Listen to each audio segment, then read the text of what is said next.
What is up, everyone? Fantasy focused fam, what is going on? It's me, Tyler the intern, coming in from last year. We're back again with Puck Drop. This year, I'm joined by my good friend, Jake Rudolph, owner of Crash the Pond, co-host there at their podcast. Jake, how's it going there in sunny California? Well, sadly, not that sunny. Actually, one of the weird rainy days in Southern California. I got in my car this morning, went for a little bit of a drive. It was 48 degrees. Yeah, actually, well, sorry for anyone on the East Coast or in Canada listening to this. 48 degrees is freezing in Southern California. And also the weather here is weird, 90 degrees last weekend. Now it's 48 degrees. Yeah, that sounds weird times. Sounds a lot like Texas. It was raining for like 3 days straight. And then yesterday it was randomly 78 degrees. And then today it's back down to 42. So, nice. Well, Texas weather for everyone. So enough about the weather. Let's jump into some hockey, right? Yeah, guys, what we're going to do is we're going to rattle through tonight's slate on the NHL stuff. We've got Vancouver at Montreal. We've got Philadelphia at Boston. We've got Los Angeles at St. Louis, and we've got Ottawa at Winnipeg. What we're going to do, guys, we're going to run through these games, just kind of briefly give you a little overview, just a little taste of what to expect from each game, what our opinions are. And then we're going to jump into Monkey Knife Fight. And guys, if you haven't heard of Monkey Knife Fight, it's the newest daily fantasy site out there, kind of ahead of the curve. Instead of playing lineups and playing against sharks, you're doing prop bets on players. And in my opinion, it is a lot more fun to sweat these out than some of these lineups that I play. Out there, guys, there's a link down below. Go ahead and click that link. Use fantasy code use the promo code FOCUS when you sign up, and they will match $50 to your $50 deposit. So that's $100 for your first round of Monkey Knife Fight, guys. So use promo code FOCUS. All right. So our first game on the slate, we've got Montreal at Vancouver. Montreal is favored by 1.5 goals here, Jake. I know we talked a little bit about this game. It's kind of a game that we are both looking at with some wide eyes. Jake, you got any news and notes here, things that people need to know? Not really anything that people need to know on the Montreal-Vancouver game, but this is the game that I like the most on the night if you're trying to look for a game to target. Also, if you're just like me and want to go watch some hockey, I think that this is the game that's going to be the most exciting game on the whole for the night. It's going to be the most fun. Montreal probably has the best lineup, top to bottom, kind of going tonight. Vancouver's not as great, but it's going to be a fun time for them to see. Basically, they're not great at allowing or stopping chances against, and Montreal's great at creating them. And so we saw that earlier on about how Montreal was able to take advantage of that with Vancouver. So this is a game I really, really like. I really want to target Montreal if we're thinking about DFS or thinking about Monkey Knife Fight. I really want to look at kind of what they can do on this. Yeah, I agree with you 1,000%. Vancouver has not been what I thought they would be this year. They have not played well in front of Demko, and this Montreal line is just pouncing on everything. Their top three lines are just doing nothing but scoring, and it's a lot of fun to watch. Nick Suzuki's been solid for him. Same thing with Tyler Toffoli, still showing he's got some gas in the tank. So I agree with you 1,000%. I also think that this is a spot where if Vancouver can find some offense, we might see a nice fat shootout with this game. Yeah, 100%. It definitely can be. Sorry for the little bit of echo there. That was something on my end completely, and definitely fix that up. Sorry about that, everyone. Burrito Man on Twitch saying Flyers 8-0 following losses dating back to last season. Hit the money line. Plus, we have Carter Hart. Yes, sir. Carter Hart being one of the better goalies this year. I won't lie though.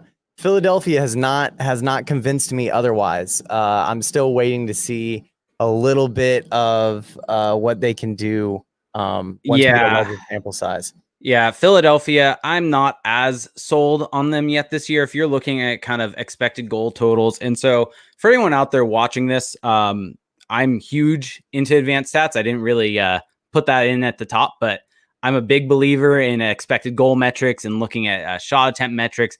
Basically, not getting too much in the weeds right now, but hockey's a sport that, as you know, if you're playing DFS, is very, very volatile. Yep. It's very hard to predict.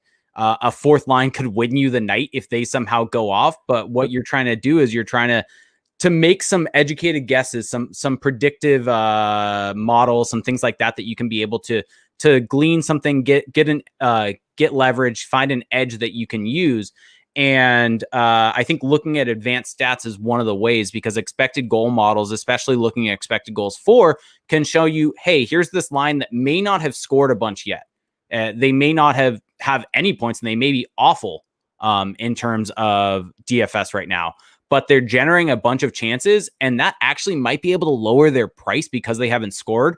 And they're just going to go off soon. And you may be able to get ahead of the curve, get in on it before anyone else can. And so, having said that, the Flyers are very middle of the pack in terms of generating chances. They are 18th in the league in expected goals for per 60 at 5-on-5. So I wouldn't really buy too much into the Flyers. The only thing that they have going for them is the Bruins have not been fantastic this year.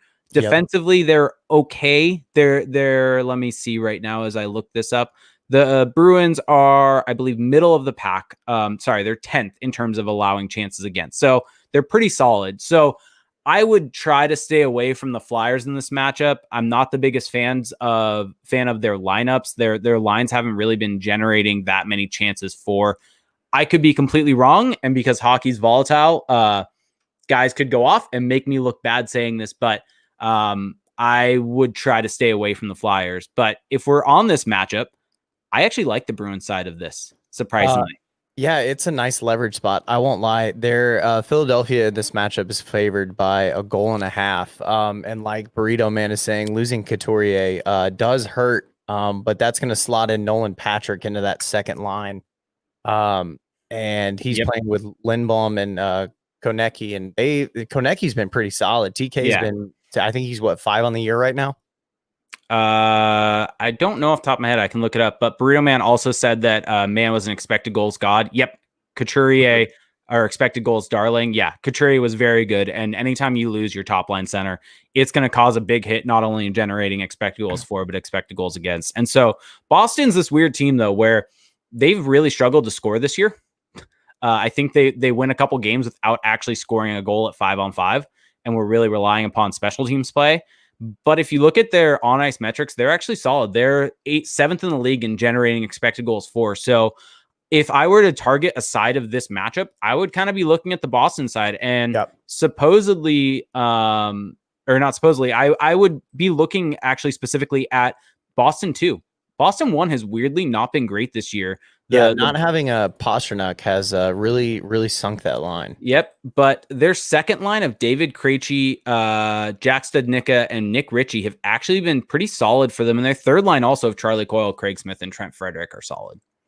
Yeah, I agree with that 1,000%. Krejci's been really, really good from what I've seen. He's playing well along the boards. He's finding space. And surprisingly, our boy Nick Ritchie has done well here as well. So Nick Ritchie is all right. For any Ducks fan out there that did not follow me, I was a big defender of him. Yes, you were. Yes, you were. All right, and we'll move on. We're gonna go to LA playing St. Louis. It looks like Los Angeles is favored by a goal and a half, which is surprising to both of us. Knowing that LA has a lot of defensive problems in front of their net. So let's go into this one. What are you thinking about this one, Jake? If I were betting on this game, I would bet St. Louis. Yeah. A bunch. Smash St. Louis. LA is not good. They have allowed, not only are they just in terms of expected goals for percentage, so the overall expected goals for versus against, are they basically the worst team in the league? The only team worse is Dallas, but Dallas has played one game and some score effects go into that after yesterday's game. But you also look at allowing goals against, expected goals against. The Kings allow the most amount of chances against out of any team in the league in expected goals against per 60. So I would be looking at St. Louis not only because of that, but the Blues have also been pretty good at generating expected goals for They are, I believe, they're not as good as I expected. They're 22nd in league, but still, this LA team bleeds chances against. I would really be targeting St. Louis in this matchup. Specifically, I think St. Louis 2 is going to be the spot to look at for this. Yep. St. Louis 1 with Ryan O'Reilly, it's kind of iffy. It's not the best, but St. Louis 2 has been pretty solid for them so far this year. Yeah, St. Louis to me is one of those teams that came into this year making the right moves. You know, they lost Pietrangelo, but they still bulked up on defense by going and get Tory Krug, Periaco, Falk on that blue line. Your boy Dunn. There's a lot of good players on this blue line, and a lot of good players in this offense. They went and picked up Mike Hoffman, who we were both wanting to go to a nice spot, and he ended up doing that. And it's surprising to me to see this team underperforming the way they have. But I agree with you 1000% on this game. This is a game where St. Louis is going to be the one that you're going to look at. If you're one of those guys who likes to target a game where you know one team's going to win and that's just how it's going to be, this is the game to do it with St. Louis. So moving on to Ottawa and Winnipeg. A surprising Ottawa team here. Victor, you brought it up earlier. Laine and Pierre Dubois. Pierre-Luc Dubois. Pierre-Luc Dubois. What a trade. Laine is a restricted free agent at the end of the year. So he might be going to a new spot, but still, they've got 2 weeks before any of these guys hit into the lineups like we were talking about before the show. Yeah, Jake, what does this trade kind of do for these two teams? It definitely changes a lot for both of these teams. I mean, as a Ducks fan, obviously, I'm a little bit bummed because the Ducks made it to in the final running. But if you're looking at the teams that were in it at the end, it was the Ducks, it was Montreal, and it was Winnipeg. And supposedly Winnipeg also has, I believe Dubois' dad is a coach within the Winnipeg organization. Don't quote me on that, but I believe for the Manitoba Moose, he is a coach there. So there is a tie there. So that probably will make Dubois a bit happier. Yeah. But the Winnipeg were basically the team that basically were in the right place at the right time. Both of them have a disgruntled player that wants out. And the thing for Columbus is they're trading Dubois because he wants out, not necessarily because they want to. He is a really good first line center, 22 years old, bordering on elite level. If you look at some underlying metrics, he may not be as good defensively as people give him credit for, but he is actually better offensively than a lot of people give him credit for.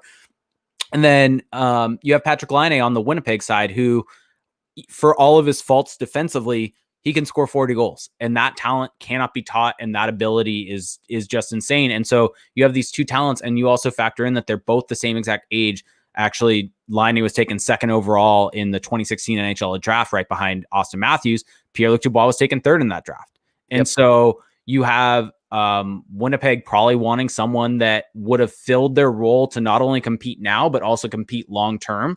And Columbus gets a player that will help them long-term and in the short term. And same thing with Winnipeg. They're both getting players of 22 years old that are entering their prime that will go into their scoring talent. So this is a trade that from that perspective makes total and complete sense. And both teams were kind of perfectly met for each other. Obviously there's a couple other pieces with Jack Roslovic and the third flipping back and forth between Winnipeg and Columbus, but these two teams were kind of meshed together. And you look at, for instance, I obviously being a Ducks fan was speculating on what they could have given them, and nothing would have met that same criteria. Nothing would have been something for the now and for the future in one single piece. It would have had to have been multiple pieces. So makes sense from a fantasy perspective.